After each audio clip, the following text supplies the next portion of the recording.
Ahí está, ahí aparece el live. Ahora sí. Ahí está. Estamos llegando. A ver si estamos casi todos. Qué bueno, somos un montón. Buenísimo. A ver si estamos casi todos. A ver, ahí hay un rebote de... Quizás es el mío. Va, no sé. Puede ser que sea tuyo. No, era el mío nada más. Así que... Ahí está. Bueno, además tenemos un pequeño delay con YouTube. Sí, son unos segundos, sí. Bueno. Pero ya estamos en... Bueno, vamos a ir dando comienzo, entonces. Bueno, muy buenas tardes a todos, me voy a presentar. Mi nombre es Mariana Simone, soy coordinadora de Extensión Universitaria de la Facultad de Derecho de la Universidad Católica Argentina, y quisiera darles la bienvenida a este ciclo de charlas que denominamos Tolkien, el relato fantástico y los signos de la realidad, y que va a estar a cargo del profesor José María Aguerre Hijo, y que realizamos en el marco del programa de Extensión Universitaria. Estamos sumamente complacidos con la gran repercusión que ha tenido esta convocatoria, encontrándonos hoy con asistentes de diversos países de Latinoamérica: México, Perú, Chile, Bolivia, Paraguay, Colombia, El Salvador, Costa Rica, y también algunos desde España, que estarán bastante trasnochados a esta hora. Todo nuestro agradecimiento por acompañarnos en el día de hoy. Nuestros encuentros tendrán como punto central el gran interrogante: ¿cuánto de realidad existe en la fantasía? Como punto central de este gran interrogante, vamos a develarlo durante este ciclo de charlas. Viajaremos por la vida, pensamiento y obra de Tolkien para intentar dar respuesta a esta pregunta. Los temas fundamentales de sus obras, los héroes y las convicciones más profundas de este autor nos guiarán a través de los caminos del país de las hadas para alcanzar nuestra meta. Con toda seguridad, muchos nos asombraremos al descubrir que los cuentos son fantásticos porque la realidad es en sí misma una verdadera y fantástica aventura. Esta serie de encuentros que comienzan hoy se llevarán a cabo durante los próximos 2 martes, también a las 19 horas. En el día de hoy, la temática será Tolkien y los cuentos de hadas, fantasía o realidad. El próximo martes 25 de agosto, también a las 19 horas. Los héroes caminantes y la dimensión ética en la obra de Tolkien. Y el último encuentro, que será el martes 1 de septiembre, ¿cómo enfrentar a Sauron en cuarentena? Desde la Tierra Media hasta nuestro hogar. Si quieren efectuar preguntas, pueden hacerlo a través del chat, ya sea en la plataforma Zoom o a través de YouTube, y al final del encuentro le daremos respuesta a estas preguntas. Para aquellos que no lo conocen, me gustaría hacer una brevísima introducción para contarles quién es el profesor José María Aguerre Hijo. José María es profesor en filosofía, egresado de la Universidad Católica Argentina, dicta clases de filosofía y antropología y talleres de lógica y oratoria en las facultades de Derecho y Ciencias Económicas de nuestra universidad. Da clases de filosofía y antropología cultural en los colegios secundarios Oak Hill, Carlos Estev, Monseñor Dillon y en el Colegio Santo Tomás de Aquino de la UCA, donde también dicta lengua y literatura latina. Actualmente se encuentra realizando su tesis sobre Tolkien y la fantasía como aproximación a la verdad. En lo referente a esta temática, ha dictado las conferencias tituladas Una aproximación al Señor de los Anillos desde la filosofía realista, los relatos fantásticos y su importancia para la filosofía, entre otros. Reitero, muchísimas gracias a todos por su presencia, espero que disfruten de estos encuentros, y ya mismo les cedo la palabra a José María, que es a quien todos quieren escuchar. Hola José María, ¿cómo estás? Mariana, buenas tardes a todos los que están ahí en esos cuadraditos. Esto, más que fantasía, casi ciencia ficción, digamos, ¿no? Y muchas gracias, Mariana, por la iniciativa y por la oportunidad que me das para conversar con ustedes justamente sobre algo que a mí me apasiona muchísimo. Esto no, lejos de ser algo difícil, es algo que me da mucho gusto y que la verdad que estoy muy contento por hacer, y con tanta gente, ¿no? Después de tantos meses de cuarentena. Y no quiero demorar y empezar contándoles que hace varios años recuerdo estar viajando con mi familia hacia algún lugar recóndito de la Argentina. No recuerdo hacia dónde íbamos, pero sí recuerdo aquel viaje. Mientras mi madre personificaba la virtud de la prudencia y la paciencia, mi padre nos narraba El Señor de los Anillos. Ciertamente nos relataba la historia y no la leía. Hubiera sido un poco imprudente de su parte hacerlo mientras manejaba la camioneta. Esa fue mi primera aproximación al Señor de los Anillos. Una adaptación, transmitida oralmente, que, sin despreciar en lo más mínimo la prodigiosa memoria de mi padre, sin duda debía estar abreviada y cargada de licencias. Aún así, se había producido el encanto. Encanto que no se ha roto aún y que solo cobra fuerzas. Para mí esa experiencia, ese escuchar El Señor de los Anillos mientras viajábamos, fue una experiencia mitológica. Mi padre, como aquellos personajes de los manuales de historia, que transmitían las tradiciones y leyendas de los pueblos a través de los cantos y las palabras, abrió las puertas a un mundo nuevo y antiguo a la vez. Pero, de lo que me contó, no recuerdo prácticamente nada. Quizás incluso nos estuviera hablando del Hobbit y no del Señor de los Anillos, a ese punto. Sin embargo, sí recuerdo que las gentes del cuento, porque era un cuento, viajaban y que con su viaje le daban sentido a nuestro viaje en camioneta. Bastante tiempo después, al leer el poema de Tolkien titulado Mythopoeia, el hacedor de mitos, comprendí que mi intuición sobre lo mitológico de aquel suceso tenía algo o mucho de cierto. Que los buenos cuentos son aquellos que encierran verdades, que cargan de sentido al revelar lo que en nuestro mundo real, y vamos a usar comillas cuando hablemos de mundo real, es invisible a nuestros ojos. Es sobre este punto, y desde mi humilde comprensión, lo que quiero conversar con ustedes esta tarde. Nos vamos a dedicar justamente a tratar de dilucidar, vislumbrar, espiar el mundo de fantasía, según la mirada y las palabras de Tolkien. Sobre todo basándonos en un ensayo que él escribió llamado Sobre los cuentos de hadas. Tolkien escribe este ensayo en 1938, cuando según sus palabras, El Señor de los Anillos estaba empezando a desarrollarse por sí mismo. Lo cual es muy interesante en cómo se refiere a esto, ¿no? El Señor de los Anillos está empezando a desarrollarse por sí mismo. Tolkien ya era consciente de que la historia del Señor de los Anillos no era propia, era casi como un espectador y veía desarrollarse esta mitología.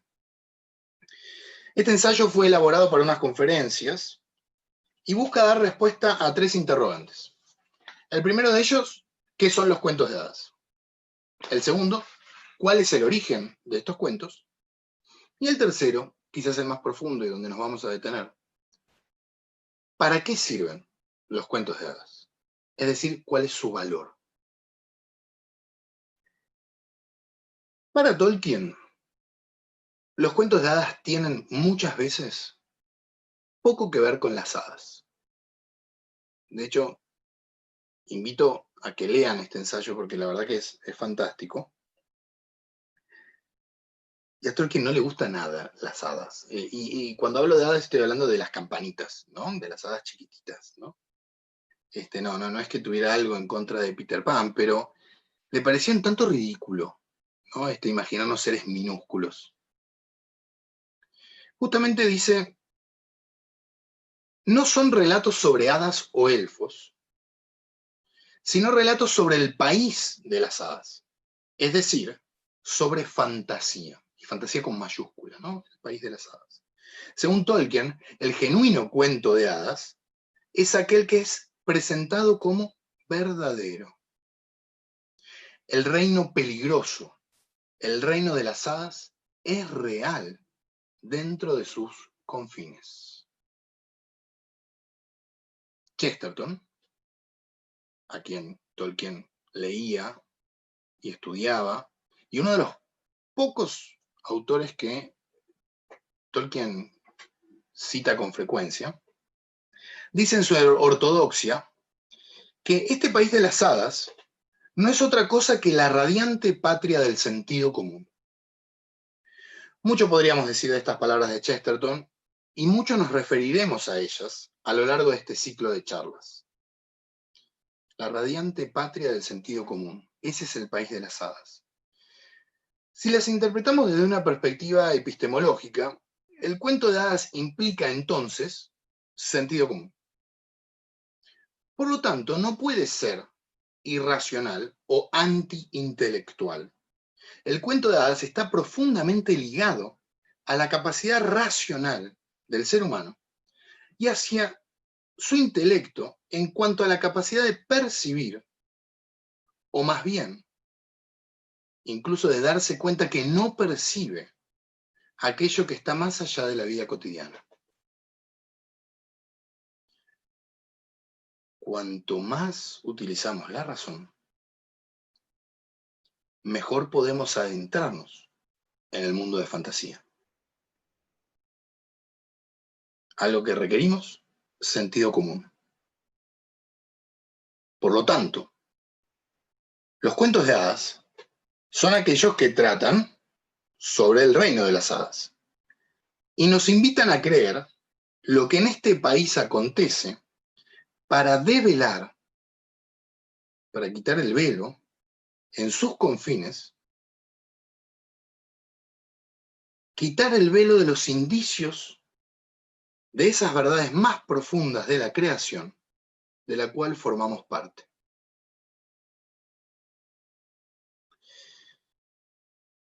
Tolkien asocia el origen de estos cuentos con la palabra. Ciertamente esto es muy importante, ya que Tolkien es un filólogo, ¿no? Filosofía, desde su definición etimológica, nominal, ¿no? Amor a la sabiduría. El filósofo es el que ama la sabiduría, el filólogo, entonces, es el que ama el logos, el que ama la palabra. Tolkien asocia el origen de estos cuentos con la palabra y eso puede parecer evidente al tratarse de relatos orales o escritos. Pero si tomamos en cuenta la palabra en su raíz logos, esto adquiere una profundidad casi tan abismal como el reino de fantasía. El logos, palabra que proviene del griego, tiene muchos matices. Pero si la entendemos como palabra hablada, palabra en movimiento, palabra en acción, en latín traducido por verbum, el logos es lenguaje. Y entonces es historia. Historia de la evolución, no solo humana, sino de la misma creación. Dios crea desde la palabra, desde el verbo con mayúscula. Y la llamada que imprime en nuestra naturaleza como criaturas es vocación, es su palabra, es su llamado. Por lo tanto, la fantasía, desde su origen, está íntimamente ligada a la propia creación. Y eso es lo que va a tratar Tolkien de demostrar a lo largo, de lo ancho, de su ensayo y el país de fantasía. Volviendo a Mythopoeia, Tolkien afirma que al escribir o relatar cuentos sobre fantasía, somos hacedores de mitos. Y acá tendríamos que preguntarnos entonces, ¿qué son los mitos? Los mitos genuinos, los verdaderos mitos, dice Tolkien, ¿no? Los mitos que valen, son aquellos que tratan sobre las verdades primeras o últimas, las verdades más elevadas del quehacer filosófico, como afirma Joseph Pieper en sus escritos sobre los mitos platónicos. Entonces, los verdaderos mitos son aquellos que se alejan quizás un poco de las explicaciones sobre la naturaleza, ¿no? Como muchas veces solemos entender a los mitos. Zeus es el dios del rayo, como Thor, ¿no? Y los rayos se producen porque Zeus ese día tenía un mal día o estaba enojado con alguno. Pero si nos alejamos de las simples explicaciones sobre lo natural y vamos a lo más profundo que hay en los mitos, nos damos cuenta que los mitos hablan sobre verdades que poco tienen que ver con los fenómenos naturales ya explicados por la ciencia. Tienen que ver justamente con aquellos fenómenos que la ciencia no puede explicar. La vida, la muerte, la belleza, las cosas verdaderamente profundas. Y si nos damos cuenta, entonces, el origen de los cuentos de hadas, de los cuales estamos hablando, es el origen de los mitos. El verdadero mito, entonces, es cuento de hadas, y viceversa. Tolkien profundiza especialmente en la relación entre mito y cuento de hadas.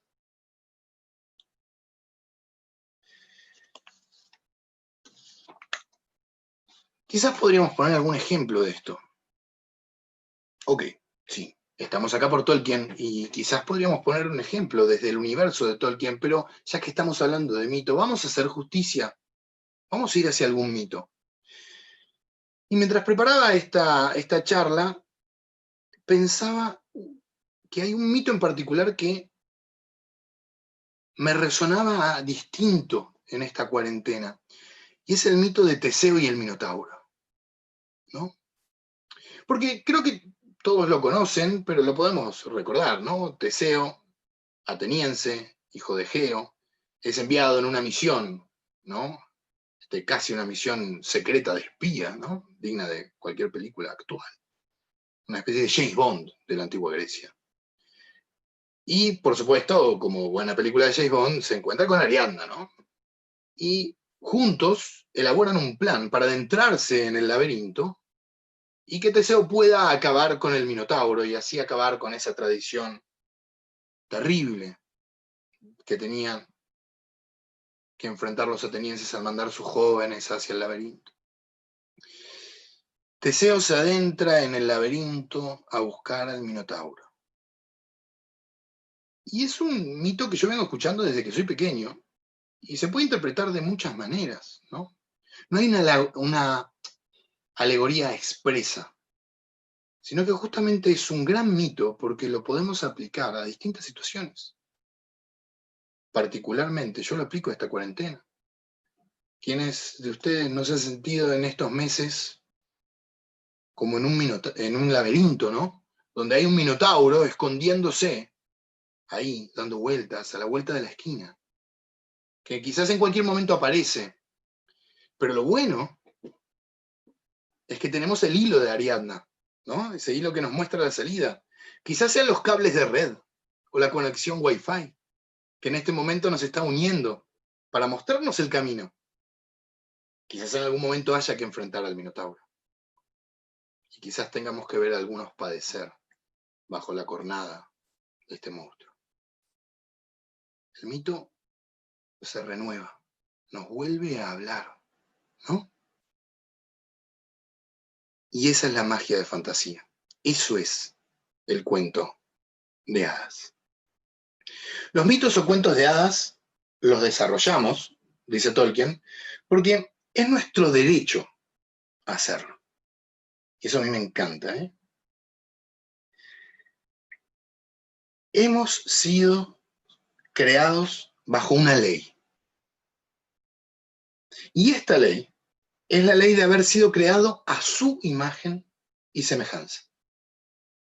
Y si Dios crea a través de la palabra, entonces es natural en nosotros la capacidad de crear. Si nos creó a su imagen y semejanza, nosotros también, como dignos hijos, podemos crear. Pero esta creación, dice Tolkien, es subcreación. Y lo hacemos ciertamente a través del arte. En el caso de Tolkien, especialmente a través de la palabra, ¿no? El ser humano, al desarrollar la fantasía, participa de la creación en calidad de subcreador y desarrolla nuevas formas para develar o revelar las verdades que a él le toca descubrir. Por lo tanto, esta búsqueda de la verdad, a través de la subcreación del artista, es vocación y llamado para todo ser humano. Estamos llamados a completar la creación de Dios, porque fuimos hechos a su imagen y semejanza. Y estamos llamados a completarla a través del arte, de nuestras creaciones que no son creaciones, son subcreaciones. Pese a que me gustaría desarrollar con mayor profundidad estos puntos, ¿no? Sobre qué son los cuentos de hadas y sus orígenes, voy a resistir la tentación. Y me voy a dedicar a la última de las preguntas que hacía Tolkien, ¿no? Recordemos, ¿cuál es el valor de los cuentos de hadas? En principio, Tolkien destaca el valor estético, el valor simplemente estético, simplemente y con todo lo que implica, ¿no? De los cuentos de hadas. Es arte, estamos hablando de que es arte y por lo tanto como arte tiene su valor. Pero, convencido, dice que estos cuentos ofrecen grandes valores, que son los de fantasía. La fantasía ofrece fantasía, renovación, evasión, y vamos a ver, no hoy, la próxima, qué significa esto de evasión, y consuelo. Fantasía, renovación, evasión y consuelo.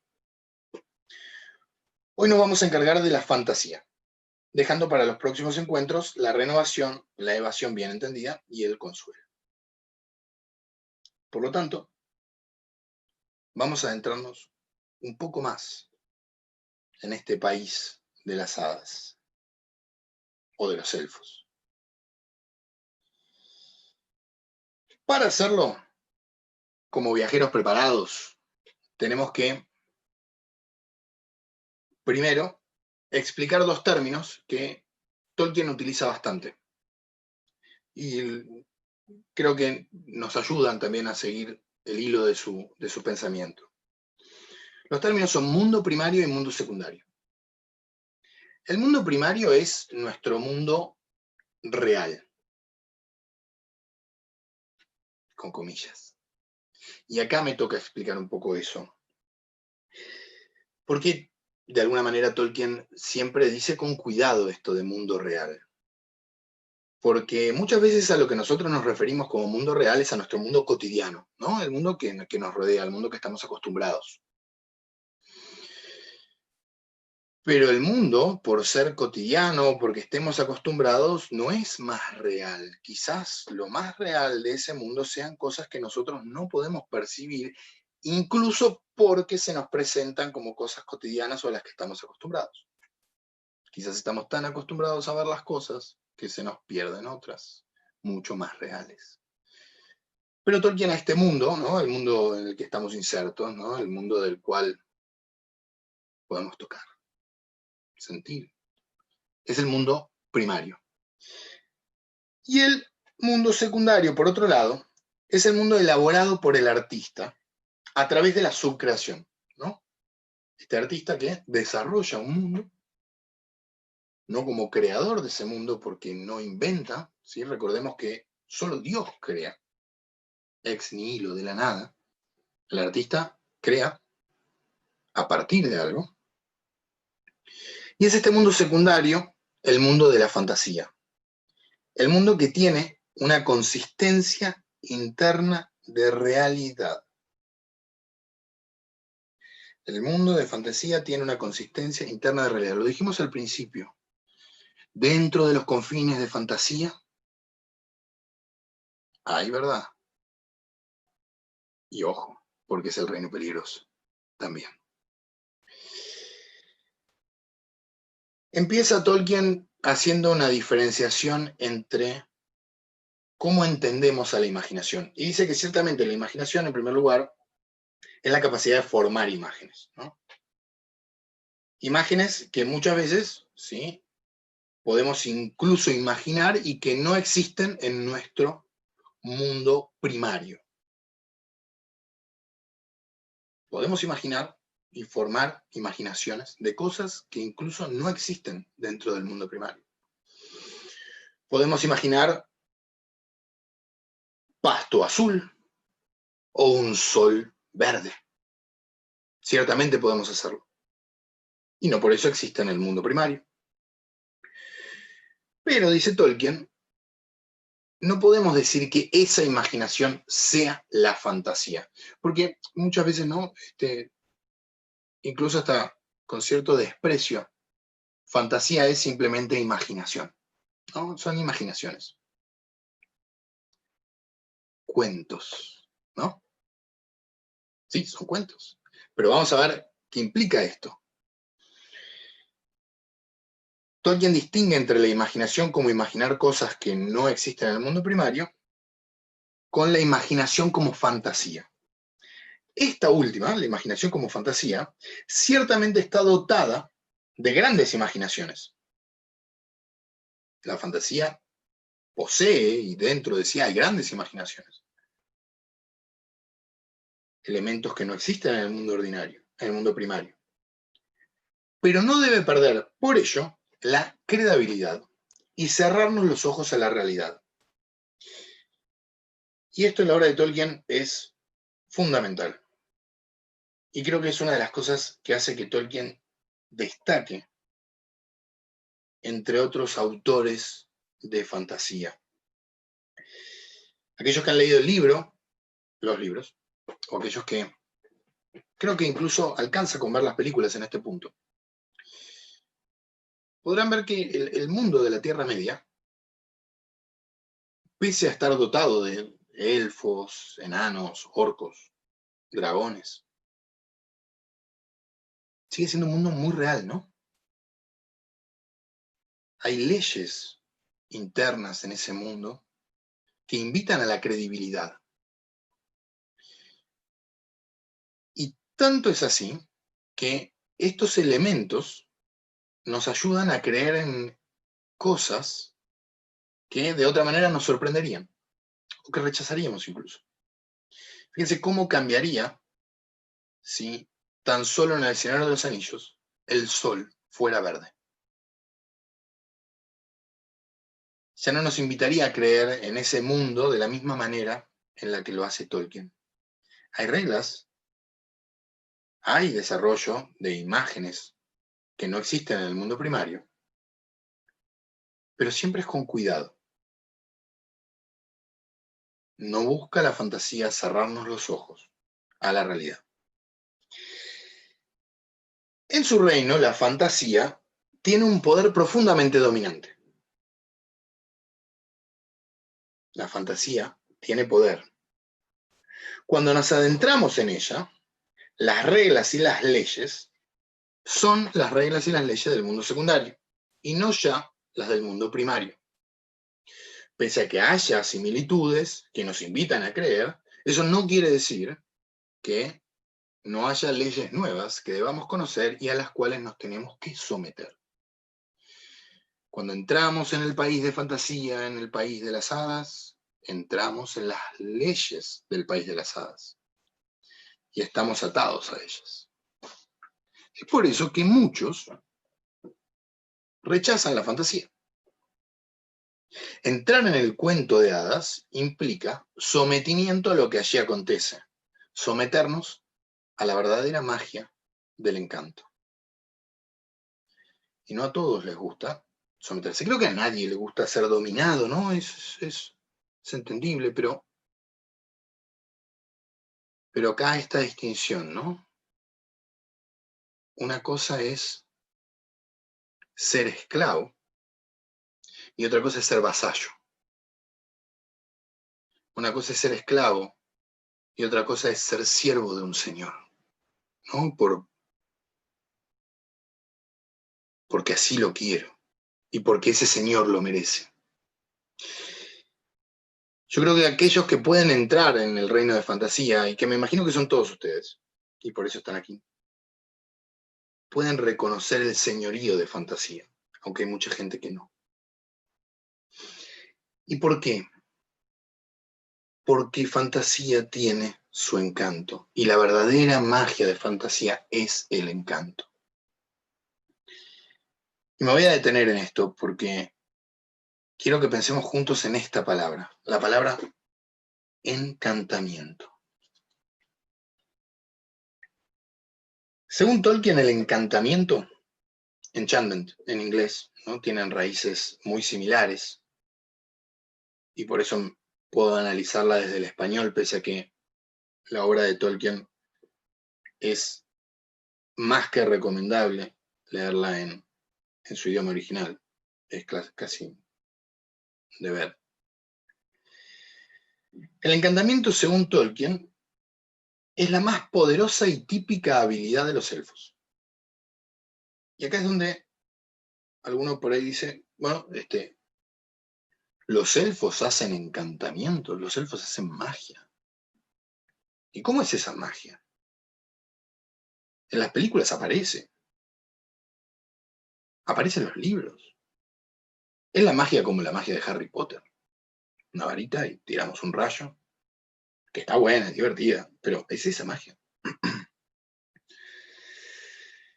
La magia de los elfos es la magia del encanto y consiste en cantar. Y acá dividimos la palabra, en cantar. Justamente la semana pasada, quizás algunos de ustedes pudieron estar presentes, el doctor Eduardo Segura, especialista como pocos en Tolkien, dio unas conferencias y hablaba específicamente de esto, ¿no? De la raíz etimológica del encantamiento como encantar. Podríamos decir que el encantamiento es hacer palabra, hacer canto. El conocimiento produce encanto. Encantado de conocerte. Encantado de conocerlos a todos ustedes. Algunos ya los conozco. El conocimiento produce encanto. Y son las verdades más profundas y las gestas más heroicas las que son dignas de ser cantadas, ¿no? Las que producen encanto. Las obras que pueden ser reproducidas en canciones y que encantan. ¿Es un juego de palabras? Sí, ciertamente lo es.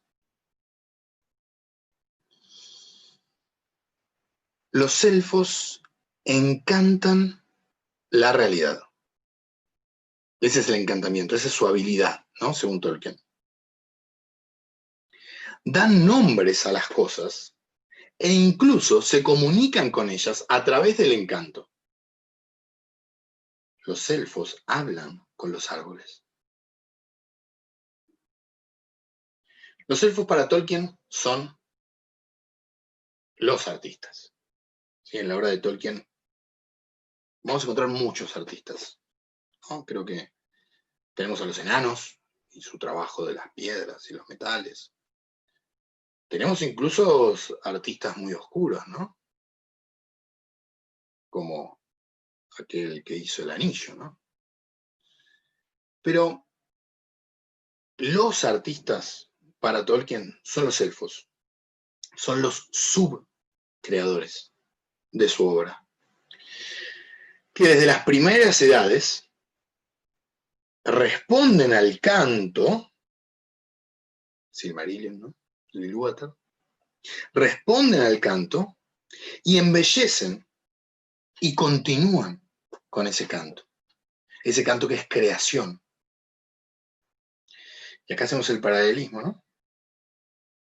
Decíamos que el artista es subcreador, está llamado a crear y va continuando la creación de Dios. Ahora bien, este encanto de los elfos, como toda magia, tiene poder. Y el poder puede corromperse. El encanto de los elfos no busca dominar, sino que busca la comunión profunda con el mundo. El elfo da nombre, encanta, ¿no? Pero porque descubre el verdadero nombre de las cosas. Y esto es increíble. El elfo puede comunicarse, entrar en comunión tan profunda con la naturaleza que encuentra ese nombre y ahí puede nombrar las cosas, encantar las cosas. En el fondo, lo que el elfo descubre es la palabra, el logos, ¿no? Del que habíamos hablado antes. En cambio, cuando el encanto se utiliza para el dominio, se convierte en magia, en sentido técnico. Y acá vamos a hacer esta distinción entre la magia y el encanto. No me voy a poner en contra de la magia, digo, por las dudas, pero nunca conviene. Pero pensemos a qué tipo de magia estamos acostumbrados, ¿no? Tenemos la magia del Señor de los Anillos, que es el encanto, el encantamiento. Tenemos la magia de Harry Potter. Pongo estos dos ejemplos más paradigmáticos, ¿no?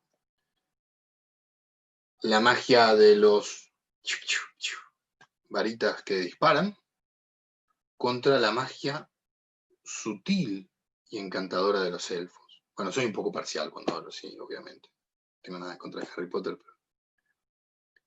Incluso fíjense que los que han leído y luego han visto las películas, o los que han visto las películas, van a ver que hay una diferencia en la magia entre la película y los libros. De hecho, es muy sutil, ¿no? Y creo que está bastante bien representada, ¿no? Gandalf siempre representa, ¿no?, el fuego, la luz. Pero hay momentos, hay escenas, ¿no?, de la película donde más se parecen. De hecho, estoy pensando en la escena, ¿no?, de Gandalf luchando contra Saruman, ¿no?, donde con los bastones se van. Parece que usan la fuerza, ¿no? Parece Darth Vader contra Obi-Wan Kenobi, más que nada. Y es que no es eso la magia. Justamente a este tipo de magia, Tolkien se refería como la magia en sentido técnico, ¿no? La magia que busca dominar. La magia que, más que nombrar o descubrir el nombre, el logos en las cosas, es la magia que nomina, que impone un nombre. Por eso, aquel que usa esta magia técnica, que impone el nombre, busca no comunicarse con el mundo, con la realidad, sino justamente ajustar al mundo a sus categorías, a los nombres que él quiere poner. Y no entra en comunión. Pierde la posibilidad de comunicarse, de entrar en comunión con el mundo. Melkor, ¿no?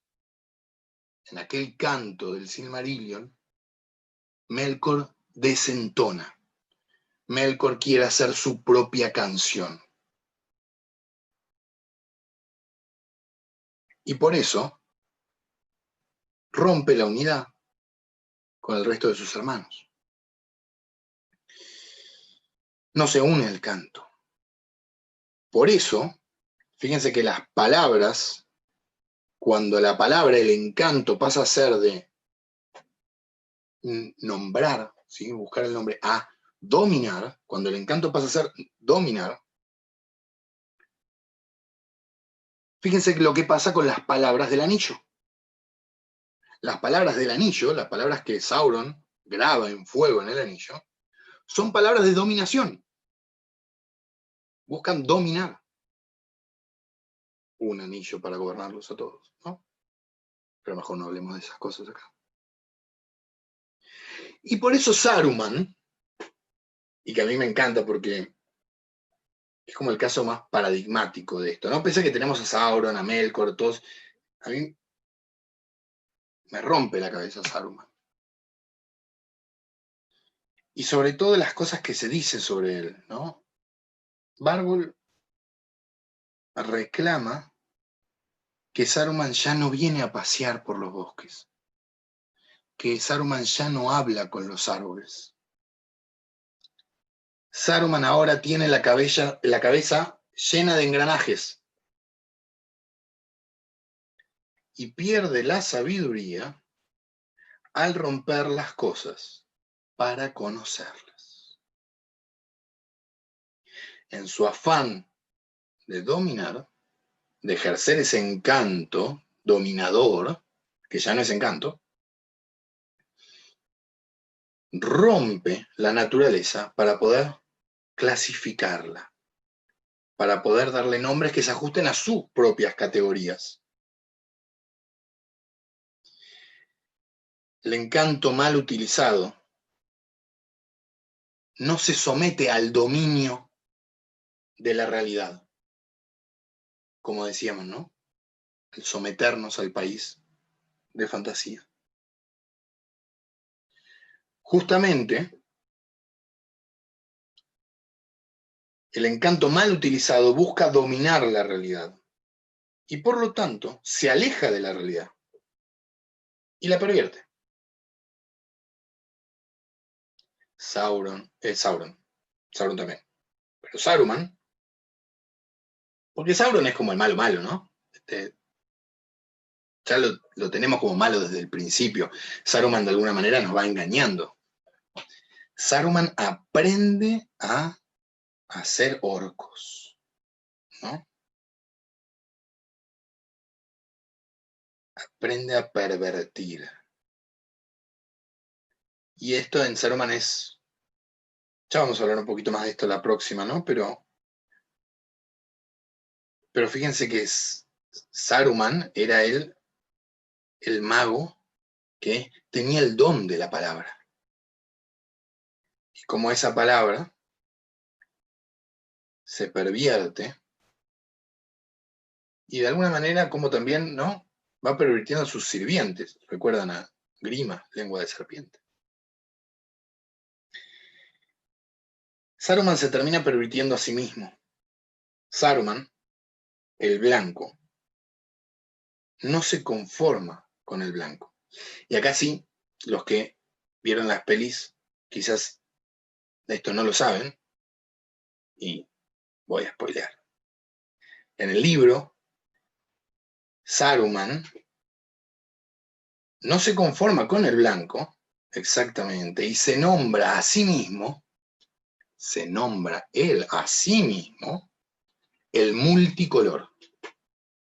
Que de hecho en la película de dibujitos, va esta película tan buena que va mezclando dibujos con... aparece, está buenísimo. Saruman, el multicolor, ¿no? Que en el fondo, recuerdan eso, ¿no? Saruman pierde el camino de la sabiduría al romper las cosas para conocerlas. En el fondo, Saruman, ¿qué es lo que hace? Rompe el blanco. Lo rompe en pedazos. Porque dentro del blanco ya estaban todos los colores. Solo que él no lo podía ver. Porque él tenía que romper. Tenía que ver las partes. su deseo de dominar, clasificar y nominar en este sentido, acaban por fraccionarlo incluso a él mismo.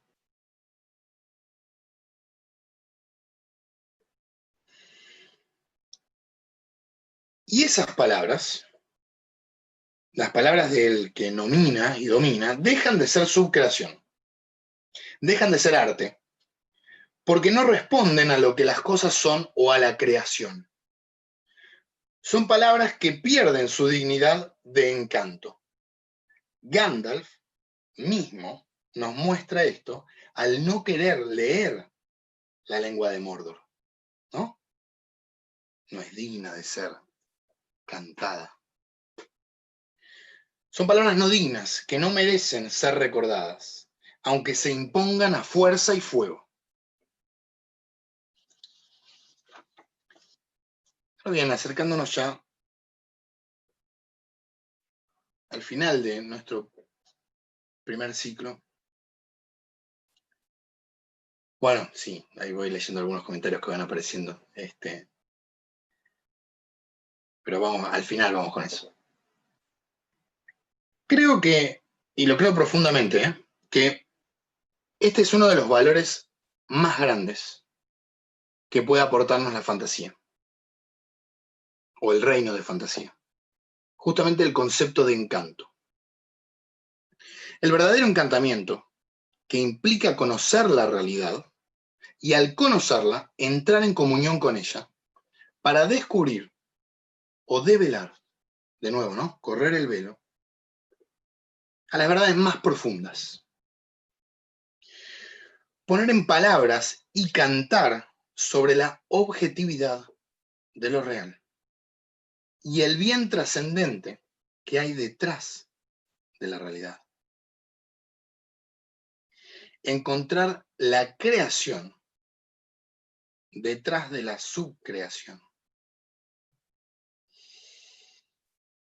El encanto nos permite entonces, como diría el doctor Emilio Comar, encontrar el bien que yace en el fondo de lo real.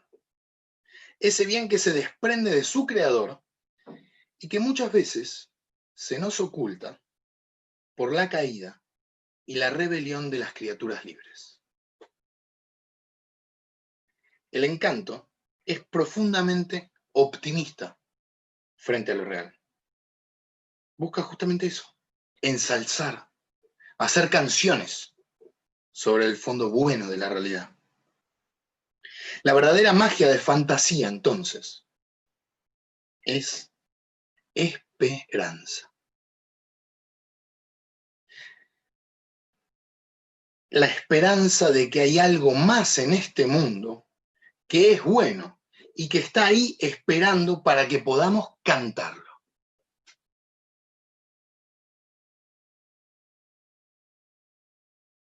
Y a través de ese canto, el hombre expresa aquella vocación a la cual está llamado. Ese canto de esperanza. Aquel plan que puede vislumbrar en el mundo que lo rodea. En ese mundo primario, incluso tan común muchas veces, tan cotidiano y tan chiquito hoy en día, ¿no? 4 paredes, cuarentena. El relato fantástico no es simplemente la evasión de una vida conflictiva o meras imaginaciones que buscan cerrar los ojos a la realidad, sino que es la realidad misma que habla en signos. La fantasía manifiesta el potencial de la realidad. Es lo que la realidad debería ser. Los cuentos de hadas son fantásticos porque la realidad misma es fantástica. Y creo que eso es lo más hermoso de todo esto.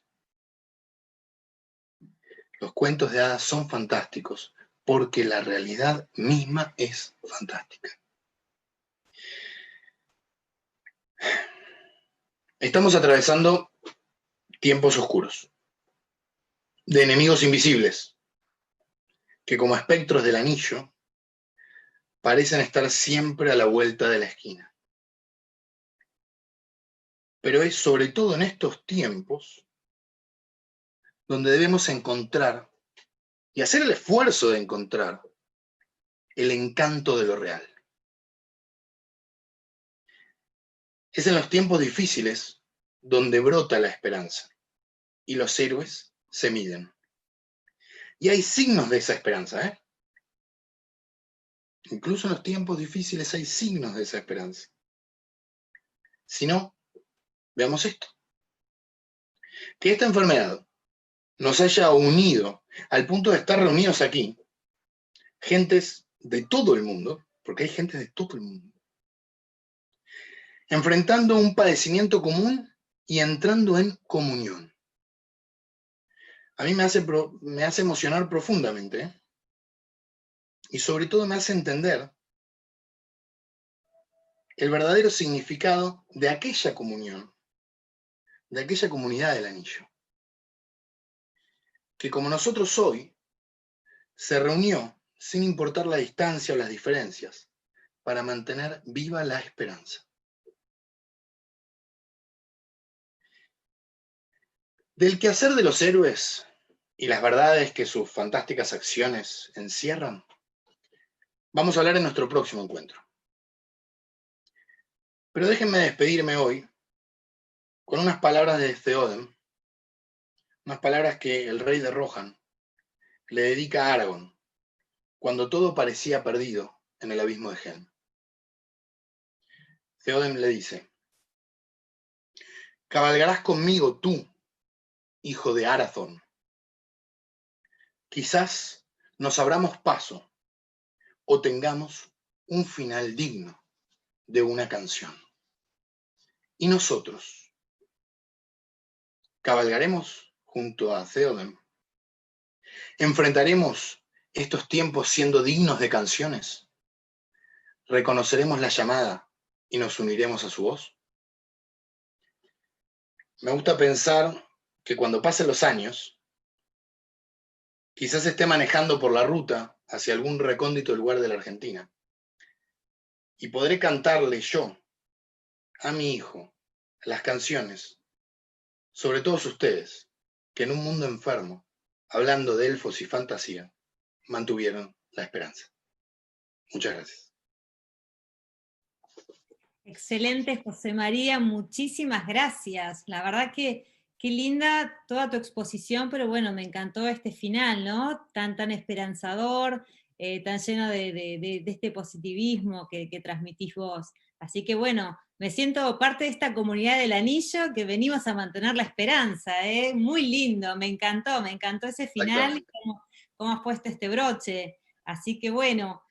Ahora tenemos algunas preguntitas, no sé si han quedado en el chat, porque tenemos un secretario de lujo que ha compilado las preguntas que podían efectuar. Este secretario de lujo es José María Guerre Padre. Hola, José. ¿Qué tal? Buenas noches a todos. Bueno, un gusto poder acompañarlos y escucharlo a José María, ¿no? Es decir, realmente también es algo que me apasiona a mí, como se habrán dado cuenta por sus palabras. Y bueno, acompañarlos simplemente hoy para transmitir si ustedes tienen alguna duda, algunas preguntas. Este es el comienzo, ¿no? Es el comienzo de una serie de 3 charlas, pero bueno, creo que fue un comienzo y un final que muy conmovedor, ¿no? Para mí. Pero esa es mi función. Así que en este momento, agradecerles la presencia y transmitirle a José María alguna pregunta. No tengo por ahora todavía muchas. Tengo una primera pregunta al principio de todo, que hablaba acerca de, Joana preguntaba si se podía comparar de alguna manera, hacer un paralelismo entre el mundo del real y el mundo de la fantasía con el mundo de las ideas de Platón y el mundo sensible o el mundo de la caverna. José María.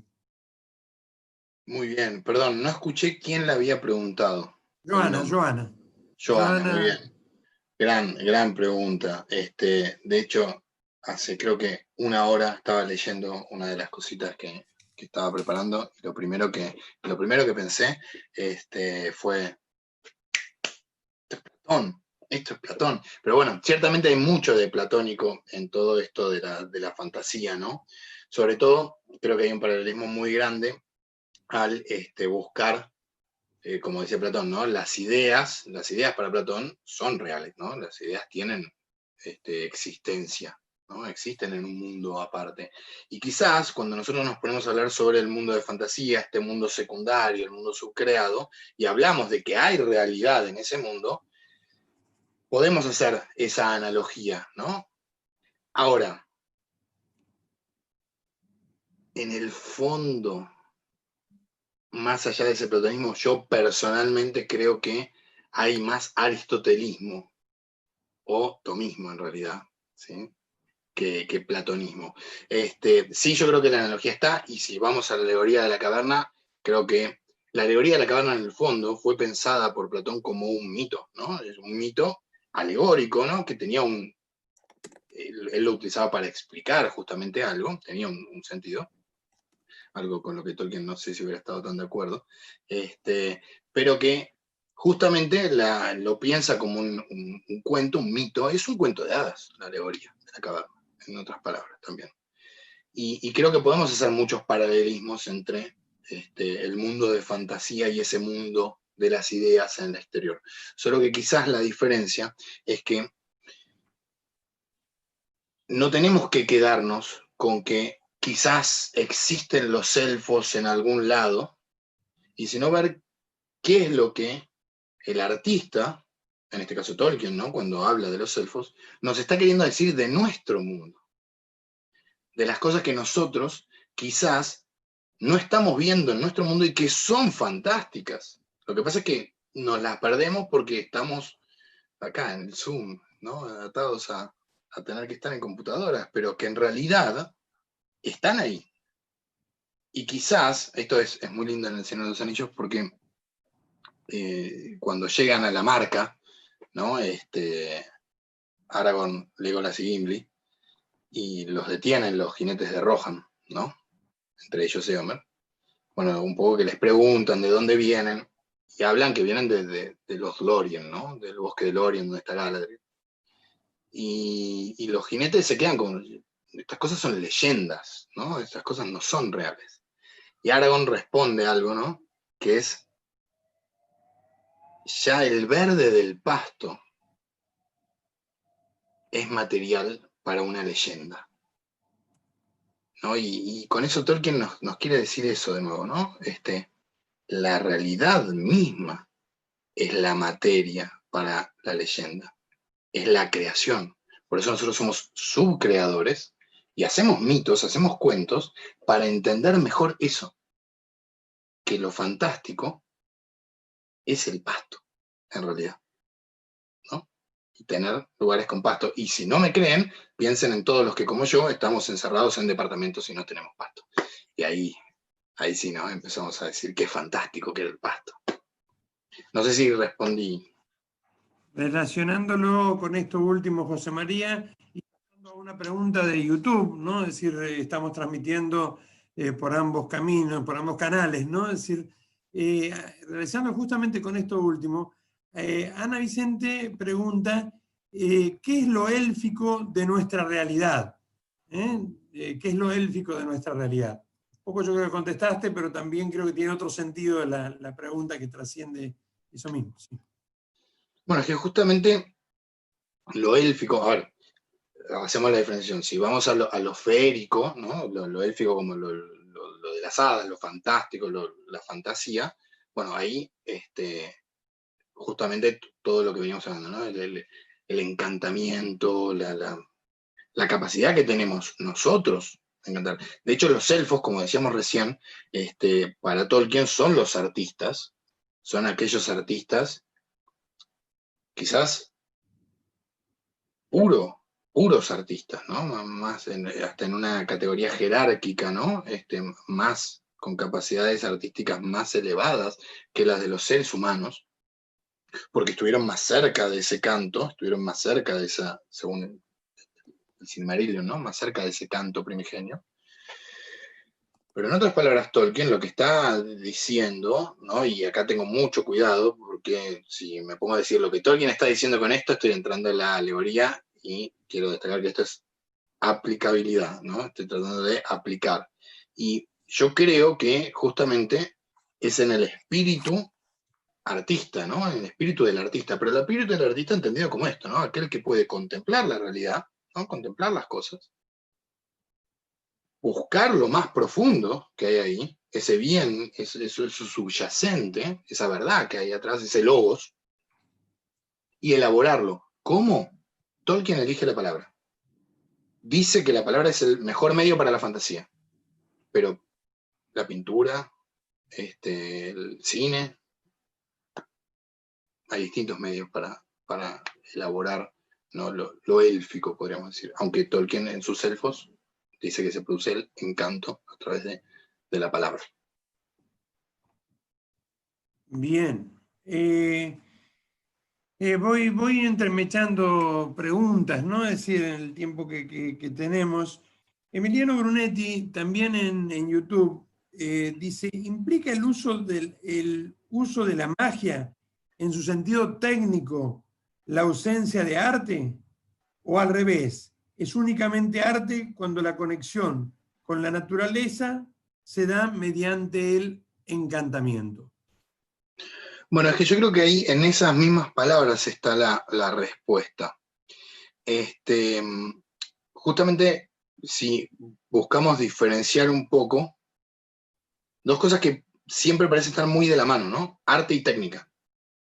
Porque en realidad para todos los que han desarrollado algún arte o los que, ya sea tocar la guitarra, pintar, cantar, saben que hay técnicas, ¿no? Lógicamente uno tiene que seguir una serie de... Pero es lo mismo, perdón, yo lo uso desde la música porque a mí me gusta y me gustan los instrumentos y me gusta tocar la guitarra. Cuando yo aprendo la técnica para saber tocar la guitarra, busco dominar el instrumento, ¿no? Y es algo que está muy bien, dominar el instrumento. El acto creativo no viene por el dominio del instrumento, ¿no? El acto creativo se desprende luego. Tengo la técnica para utilizar el instrumento y luego viene el acto creativo. De hecho, ¿cuántos son capaces de crear música sin siquiera saber cómo se toca un instrumento? Entonces yo creo que en ese sentido está la diferencia, ¿no? Del encanto, del vislumbrar. El arte es su creador, ¿no? El arte es eso que está más allá de lo real, pero al mismo tiempo responde a lo más profundo de la realidad. Cuando tratamos de convertir el arte en algo técnico, cuando tratamos de convertir el arte en algo sencillamente por lo técnico que hay en él, rompemos el arte, como hizo Saruman, ¿no? Y creo que esto es lo que Tolkien, y si les interesa este tema, lo pueden ver en Los monstruos y los críticos, lo que justamente Tolkien le critica a los cínicos, ¿no? Dice que Saruman es el que tiene la mirada del cínico, el crítico que mira simplemente lo técnico, ¿no? Mira lo que puede clasificar o calificar, y no quizás el todo. Bien. ¿Cómo es esto de que el mundo en que vivimos, pregunta Joaquín, actualmente es la fantasía del hombre que ha creado a una nueva naturaleza, de alguna manera? A ver, el mundo En que vivimos es como una nueva fantasía del hombre que ha creado una nueva naturaleza, ¿no? Es decir, ¿cómo es esto? Podríamos decir que el mundo en que vivimos hoy es ¿A qué tipo de magia o encantamiento proviene? ¿De qué tipo proviene, ¿no? Si de la magia o del encantamiento. Ahí ya estoy interviniendo demasiado yo. Sí, ya estás. Claro, exactamente. No, estoy tratando de buscar por lo menos como interpreto yo la pregunta, cualquier cosa me dicen, me lo aclaran o la vuelven a hacer.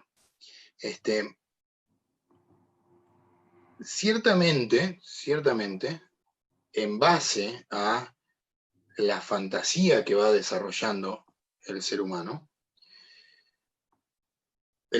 puede ir entendiendo mejor qué es este mundo. El ser humano no desarrolla una nueva naturaleza para el mundo. El ser humano descubre la naturaleza del mundo. Ahora, como decía Comar, ¿no? Y que lo citamos ahí un poco en la charla, es la naturaleza es la caída del hombre y de los seres libres, esta rebelión, la que de alguna manera pervierte la creación, pervierte la naturaleza. Justamente creo que en el mundo que vivimos, muchas veces lo que termina pasando es esto. Es la propia libertad del hombre la que termina pervirtiendo la naturaleza. Y cuando estoy hablando de naturaleza, esto me interesa particularmente porque no estoy siendo ecologista, ¿sí? Y eso creo que es importante, porque muchas veces a Tolkien, ¿no? se lo ha tildado de, incluso hasta con intenciones sarumanescas, se lo ha tildado de un mero ecologista, ¿no? En el fondo Tolkien está preocupado porque están talando los bosques de Inglaterra para generar pistas de entrenamiento para los aviones en la guerra. Sí, es verdad. Sí, a Tolkien eso le preocupaba muchísimo y no le gustaba para nada, pero ese no es el sentido último, ¿no? Descubrir la verdadera naturaleza de la realidad, ir a lo profundo, es descubrir que todo este mundo en el que vivimos, todo el universo en el que vivimos, es creación. Y que si es creación hay una ley de fondo y hay una bondad de fondo que convierte a todo lo creado en algo bueno. Entonces las cosas, ¿sí? Esto es el optimismo cristiano de Comar, las cosas son buenas. Lo que tendríamos que hacer nosotros, plantearía entonces Tolkien, a través de la superación de la fantasía, es descubrir eso bueno que hay ahí atrás y vivir en comunión, como hacen los elfos, con eso bueno que está. Intentar no generar otra cosa, crear algo, porque uno no crea, crea. El que tiene el deseo de crear es Sauron, Melkor. No sé si respondí. Me voy a otro tema, José María, con esta pregunta, ¿no? Un tema clásico también en las preguntas que se hacen a partir de la obra de Tolkien, pero muy relacionado a todo lo que venías diciendo. Hola José, dice, lo envié por privado. Bueno, a ver, más allá de la introducción, me parece que la pregunta es muy válida, ¿no? Entiendo que ontológicamente hablando, los orcos no son enteramente malos. Nada lo podría hacerlo enteramente. Aunque hay algunos que aparentemente rozan con ellos, ¿no? Pero pregunto, dentro del relato, ¿le parece que un orco podría abuenarse? Esto De sí, Juan Manuel Yarges, es decir, que primero la hizo en privado porque le parecía que nos estábamos yendo a un tema, bueno, es decir, me parece muy interesante, ¿no? Es decir, pero bueno, adelante. De hecho, es muy interesante y creo que esto lo vamos a tratar la clase que viene, ¿sí? A riesgo de spoilearme. Pero para decirlo así nomás, ¿no? Creo que en el caso más paradigmático que tenemos es el caso de Gollum, ¿no? Que no es un orco, ¿no? Obviamente que no. Pero que siempre está ahí, ¿no? Como que trata, y sabemos si quiere ser bueno, si no quiere, intenta abuenarse. ¿Puede un orco abuenarse? A ver, recuerden lo que decíamos, ¿no? Es un mundo secundario, un mundo subcreado por Tolkien que tiene sus reglas. Y Tolkien en esto es bastante tajante con algunas cosas. hay momentos donde uno alcanza, ¿no?, una determinada perversión de la cual es muy difícil volver. Recordemos que el mundo de Tolkien no es un mundo donde hay redención al estilo cristiano, ¿no? No hay salvación, no hay un Cristo que vino a redimir de los pecados. Entonces, es bastante complicado. Y digo esto nada más a riesgo de quizás agotar algún recurso de la semana que viene, pero mirá qué profundo es esto, que en la figura de Gollum hay un momento, el otro día se lo contaba a José María, a José María, mi papá, sí, ese. Ya me hablo a mí mismo, ¿no? En el espejo. Justamente le contaba a mi papá que parece ser, y esto nos lo contaba el doctor Eduardo Segura, que parece ser que en el momento en que Gollum está por redimirse, que está por pedir perdón, y se va acercando, ¿no?, de a poquito a Frodo, y va razonando adentro, ¿no?, como sabemos que habla Gollum, razonando en su cabeza, si no vale más ser bueno, y punto. Parece ser que mientras se va acercando, Sam se despierta, y cuando se despierta Sam lo ve que Gollum se está acercando al cuello y le grita. Y ahí dice que Gollum, ¿sí?, se le atraviesa a Gollum una mirada de odio, y que a partir de ese momento Gollum se aleja para siempre de la redención. Y parece ser que, nos contaba el doctor Eduardo Segura, que las páginas manuscritas donde Tolkien escribe eso, la tinta estaba corrida. Tolkien lloró en el momento en que no pudo perdonar a Gollum, donde se dio cuenta que Gollum estaba más allá de toda redención. Y por ahí leía, ¿no?, que dice, pero Gollum se pudo redimir un poquito, aunque sea. Quizás más que Gollum, Gollum fue un instrumento de redención para Frodo, ¿no? Que también, si lo queremos entender en un sistema medio cristiano, ¿no?, pecó. Porque al final Frodo, como Isildur, mucha historia, pero al final Frodo no. Y es redimido. Bueno, eso sí lo vamos a dejar para la clase que viene, si no, no tengo nada para decir. Algo de ahí, algo les tengo que dejar, el próximo capítulo. 3 preguntitas más. Una dice, Sí. ¿qué naturaleza tienen los Ents? Dicen que son pastores de árboles, pero en el capítulo Bárbol dicen que algunos Ents se vuelven arbóreos, pero que otros árboles se despiertan, ¿no? Es decir, estos Ents que... Yo creo que con los Ents, en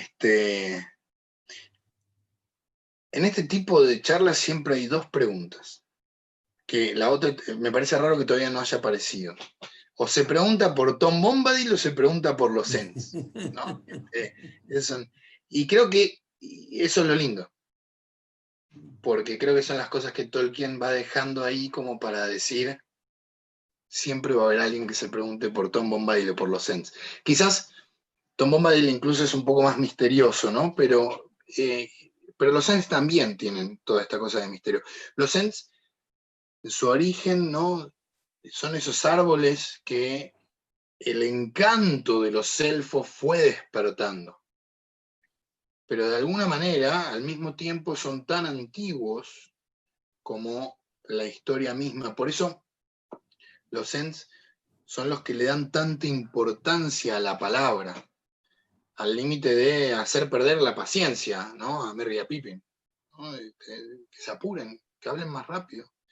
Pero fíjense la importancia que los Ents le dan al encanto, a la palabra, porque de alguna manera son casi, Bárbol mismo, ¿no?, es casi como él, junto con Tom Bombadil, como los cronistas de la Tierra Media, ¿no?, aquellos que guardan en sí la historia y tienen la palabra. Por eso, y esto también lo hablábamos, ¿no?, y acá, sí, los que estuvieron en las charlas de Eduardo Segura recordarán esto perfecto, porque él lo explica excelente, genial. Sino como todo el tema que hay con los hobbits cuando aparecen y Bárbol no sabe que son los hobbits, ¿no? ¿Y qué nombre tienen ustedes? Hobbit, le dicen. ¿Y qué más? Y entonces antes de empezar a responder a las preguntas de los hobbits, antes de empezar a responder a los conflictos que hay fuera de Fangorn, donde todo se está yendo para cualquier lado, Fangorn, Bárbol, se detiene a buscar el nombre de los hobbits. Y hasta que no les pudieron poner ese nombre, que de nuevo no es la forma en que pone el nombre Saruman o Sauron, ¿no?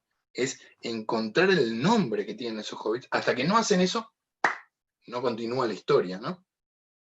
Y creo que de alguna forma Tolkien, con su amor por los árboles, ¿no? Si hay algo que Tolkien siempre destaca es el amor que siente por los árboles. Creo que de alguna manera, por ahí me la juego un poco, ¿no? Pero yo creo que se identifica un poco con Bárbol. Yo creo que en algún punto, si a mí me dicen, para vos, ¿cuál es el personaje en el cual Tolkien hubiera entrado a la Tierra Media? Como filólogo que es, yo creo que hubiera elegido Bárbol. Bien, relacionado a los Ent y a Bárbol también, ¿no? En tiempos donde se esperan respuestas inmediatas, ¿cómo contagiar esa búsqueda de lo verdadero en lo fantástico, en un mundo donde las palabras que valen tardan tanto en cantarse, como el lenguaje éntico? Y es difícil, pero no es imposible. Porque sí, acá hay algo donde a mí también me choca, ¿no? Que también tenemos que, de alguna manera, recordar esto, ¿no? La tierra de fantasía tiene sus reglas y tiene sus leyes. Tolkien lo dice en más de una ocasión, ¿no? Y lo dicen sobre los cuentos de hadas, lo dice especialmente sobre el teatro, pero se puede asociar también a la representación cinematográfica y demás, que fantasía, por ejemplo, no está destinada para el cine. No está destinada para ser representada en el cine. O por lo menos la fantasía, ¿no? El cuento fantástico que él alumbra. Y esto es muy profundo porque, de hecho, el doctor Segura nos contaba que Tolkien en más de una ocasión dijo que ni siquiera su obra era para ser leída, ¿no? Era para ser leída en voz alta, ¿no? Para ser leída en voz alta. Así es como él se imaginaba la representación de su obra. ¿Y por qué les hablo de esto? Porque quizás de alguna manera lo que tenemos que entender es que, como los Ents, hay cosas que llevan tiempo.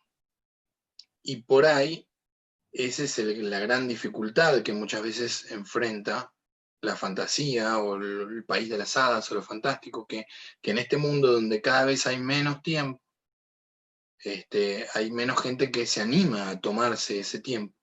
Ahora, ¿esto es desesperanzador? ¿Se va a acabar? No, no se va a acabar. No. Hey, estamos diciendo que los mitos son cuentos de hadas. ¿Y desde cuándo hay mitos? Mitos van a seguir habiendo. El tema es que nosotros podamos realmente hacer y vivir nuestros propios mitos. Y entonces el mito va a existir siempre. Y después, bueno, recordemos que las aproximaciones a fantasía, a percibir la realidad, quizás no a la fantasía como la trabaja Tolkien, ¿no? Pero a percibir lo profundo de lo real, lo podemos hacer a través del arte, ¿eh? Para algunos será la literatura, El Señor de los Anillos, para otros será el cine, para otros será la pintura, para otros será la música. ¿No? Hay muchas formas de aproximarse desde la subcreación. Bien. ¿Podrías repetir cómo comienza la frase de Theoden, la cita de Theoden con la cual terminaste? Preguntan por YouTube.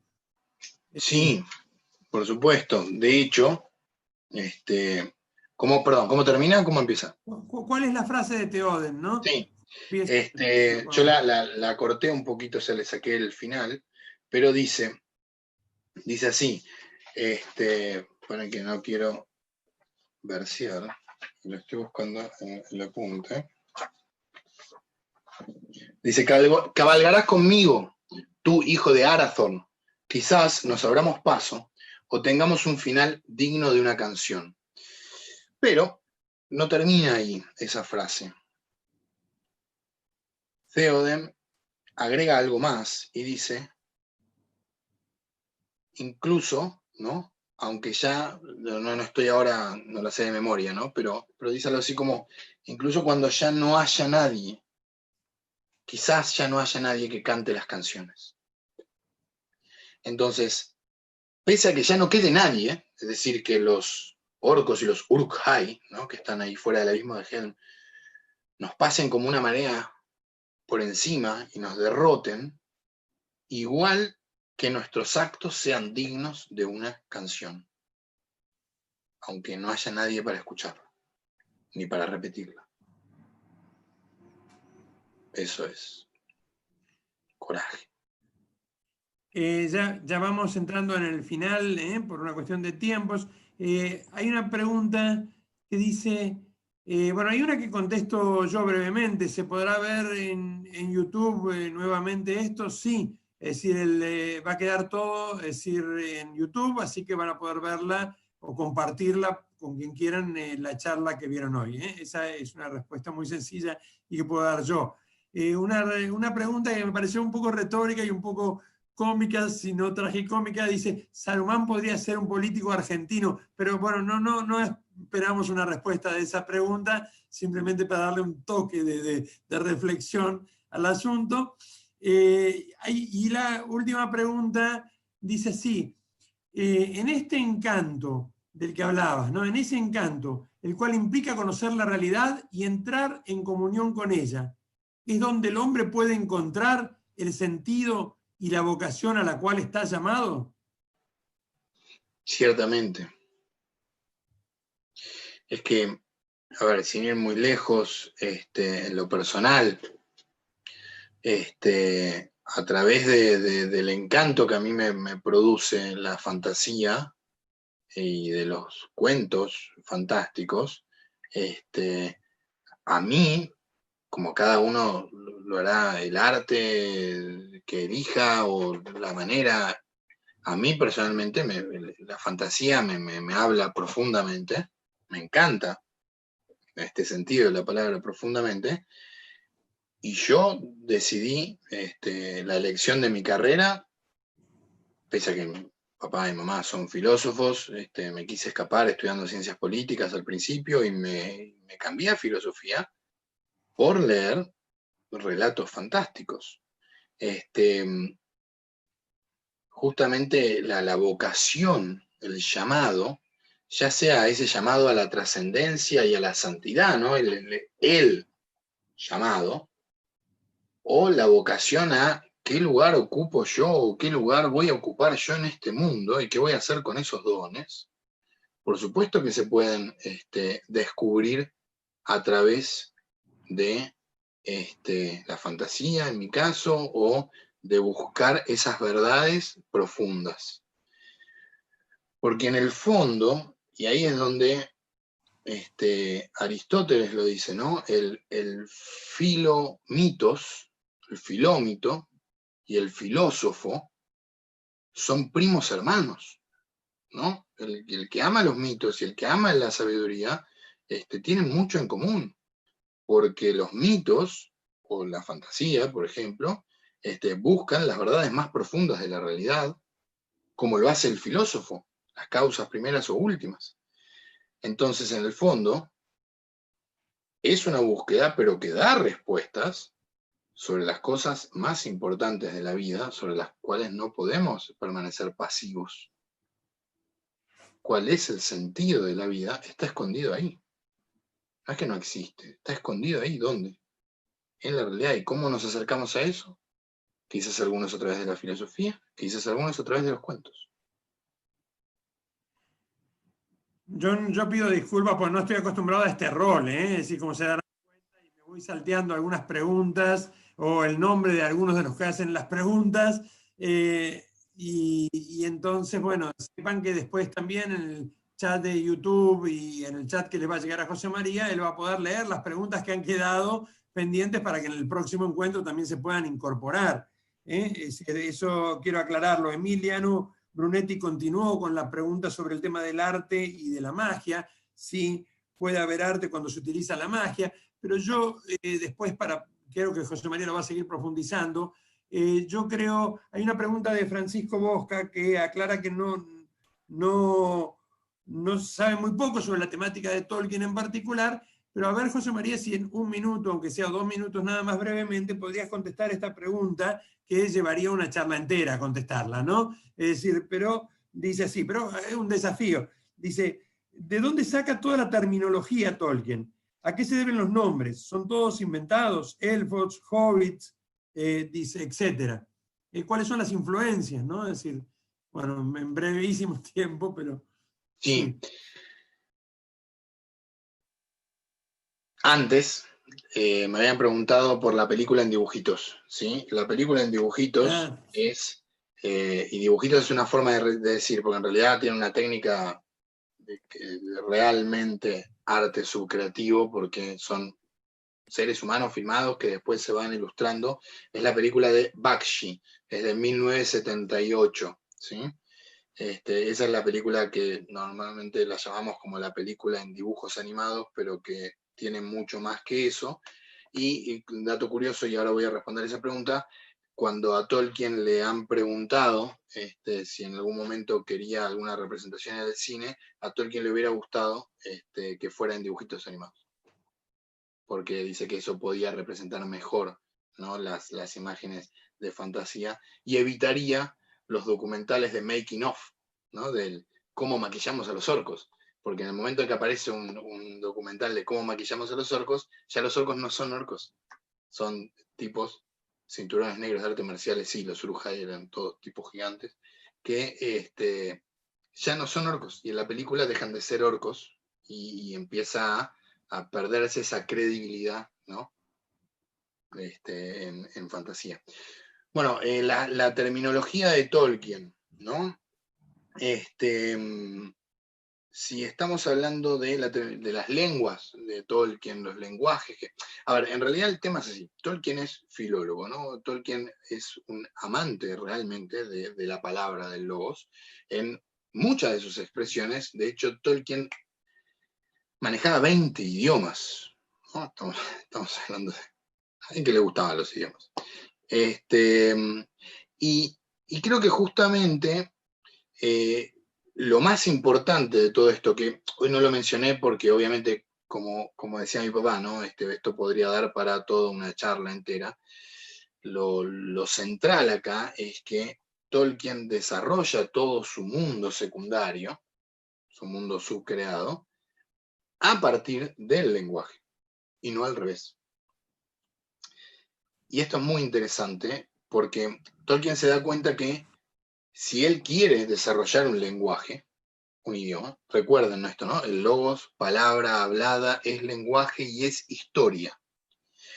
Para que el lenguaje sea un verdadero lenguaje, tiene que tener historia, tiene que tener de fondo una mitología, tiene que tener un sustento. Entonces, por eso Tolkien empieza a desarrollar, ¿no? Lo que, bueno, el Silmarillion, los cuentos inconclusos, ¿no? Todas esas historias para darle fuerza a los lenguajes que él desarrolla. Entonces, en el fondo, toda la historia de Tolkien, toda la historia que nosotros conocemos, del Señor de los Anillos, el Hobbit, se va desarrollando porque Tolkien ve la necesidad de que su lenguaje, de que sus términos, ¿no? tengan contenido de fondo. Y esto siempre me divierte mucho porque por lo general se hace al revés. Quizás vieron Game of Thrones.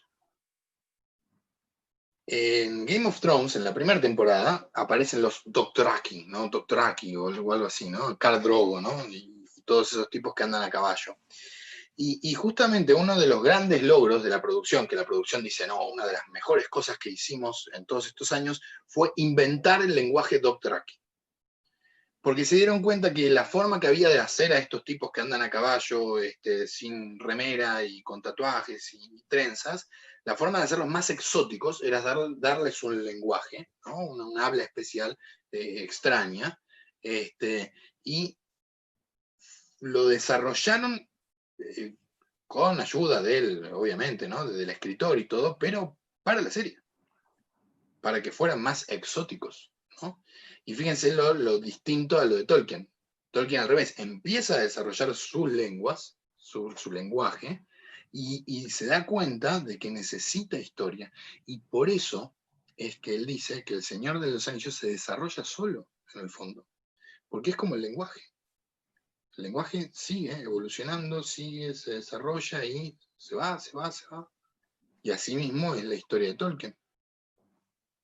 Que todas estas historias se van expandiendo. Él literalmente llega a decir, ¿no?, que él no tiene control sobre su obra y que le gustaría mucho ver cómo eso en el futuro se va desarrollando y se va expandiendo. De hecho, y lo último que digo esto, es que Tolkien en una de sus cartas justamente lo que dice es que él quiere regalar una mitología para Inglaterra, para su país.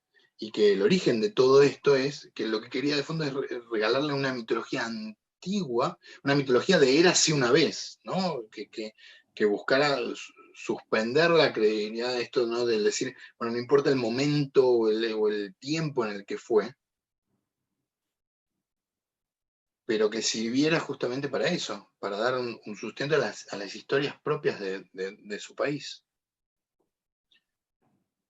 Y después si nos preguntamos más de dónde toma Tolkien, ¿no?, las fuentes para su idioma, bueno, ahí ya sí tenemos el galés antiguo, el finés también antiguo.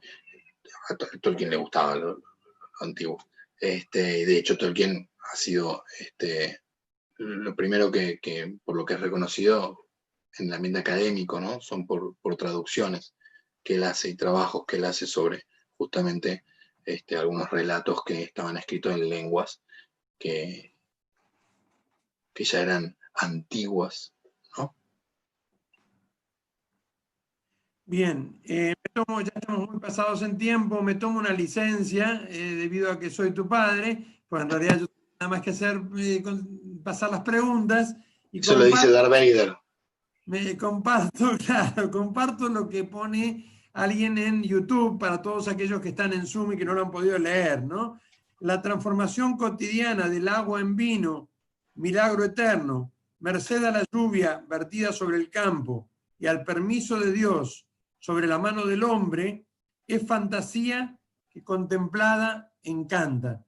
Esas son palabras del señor Adrián Guerra, ¿no? Que bueno, sé que te va a gustar también que te las comente y te las participe a vos y a los presentes. Muchas gracias. Bueno, yo creo que han quedado... Perdón, José, te interrumpí. Creo que han quedado casi todas las preguntas contestadas, ¿no? No sé, diría yo.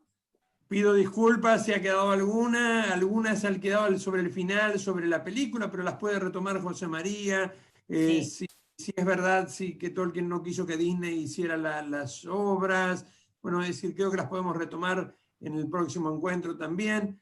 Yo, por los tiempos, sobre todo, no quiero avanzar con el tema de preguntas. Sí, contestarles, Mariana, que con el mismo Zoom pueden entrar en las próximas, no sí, hace falta. A esto les quería comentar un poquito. Ante todo, bueno, les quería agradecer a José María por, bueno, transmitirnos su pasión sobre la obra de Tolkien a través de esta charla que dedicaste, que le has prestado tanta dedicación para poder regalarlos en esta tarde, ¿no? Nos has regalado una charla realmente muy, muy profunda. La verdad que te estamos muy agradecidos porque la hemos disfrutado, por lo menos yo, que me pongo en espectadora en este momento, soy una espectadora más. La verdad que la hemos disfrutado mucho, así que bueno, quiero agradecerte lo que has trabajado para preparar esta charla, porque sé que sos muy detallista, muy metódico y nada es casualidad. Así que bueno, muchísimas gracias. Y bueno, y también quería comentarle a todos los demás que nos están oyendo, que bueno, sí, nos quedan 2 encuentros más, va a ser el martes 25 y el martes 1 de septiembre. Vamos a estar mandándoles el mismo día, que también les va a venir bien para recordatorio, el mail con las coordenadas del Zoom y también de la plataforma YouTube, ¿sí? Para darles también esta opción de que puedan entrar por ambas plataformas. Así que, bueno, les estamos inmensamente agradecidos por acompañarnos, y bueno, no sé si querés hacer un cierre, José María. Que la fuerza los acompañe. No, mentira, no, se confundía no, no. No, que ciertamente sí, una cosita, ¿no? El Señor de los Anillos, y con esto los dejo, no fue concebido como una trilogía. Es una saga. Y estas charlas también. Entonces, los espero para la próxima. Fantástico. La segunda saga nos vemos.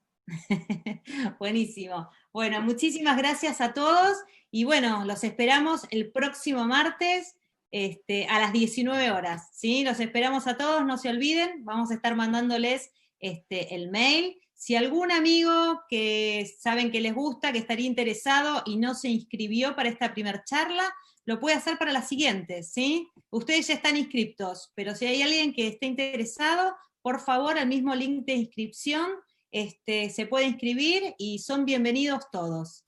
Muchísimas gracias, ha sido un placer, y nos vemos el martes que viene. Adiós. Nos vemos. Chao.